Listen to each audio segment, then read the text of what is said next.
கட்சியின் நலன், கூட்டணி நலன் எல்லாவற்றிற்கும் மேலாக நாட்டு நலன் ஆகியவற்றை கருதியே திமுக கூட்டணியில் 2 தொகுதிகளை பெற ஒப்புக்கொண்டதாக விடுதலை சிறுத்தைகள் கட்சித் தலைவர் திருமாவளவன் தெரிவித்துள்ளார். அவர் வெளியிட்டுள்ள வீடியோவில் பாஜகவை ஆட்சியிலிருந்து அகற்றி அரசமைப்பு சட்டத்தை காக்க வேண்டும் என்பதே தமது முதல் நோக்கம் என்று திருமாவளவன் குறிப்பிட்டுள்ளார். ஒருபுறம் கட்சி நலன், கூடுதலான இடங்களை பெற்று கட்சிக்கான அங்கீகாரத்தை பெறுவது என்பது கட்சி நலன். இன்னொரு புறம் கூட்டணி நலன்.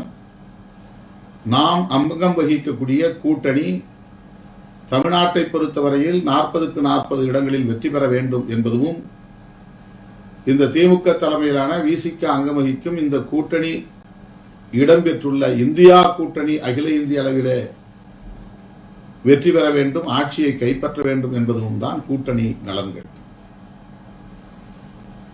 தனிப்பட்ட முறையிலே விடுதலை சிறுத்தைகளுக்கு கூடுதலான தொகுதிகள் வேண்டும் என்று விரும்புவது நம்முடைய கட்சி நலன். அதே வேளையில் விடுதலை சிறுத்தைகள் அங்கம் வகிக்கக்கூடிய இந்தியா கூட்டணி அகில இந்திய அளவில்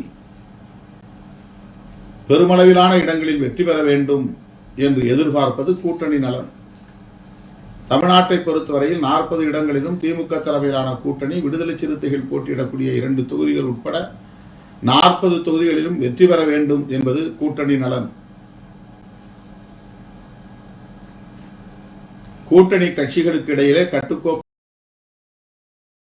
செய்திகளை உள்ளது உள்ளபடி தெரிந்து கொள்ள ரெஃப்ளெக்ட் நியூஸை சப்ஸ்கிரைப் பண்ணுங்க.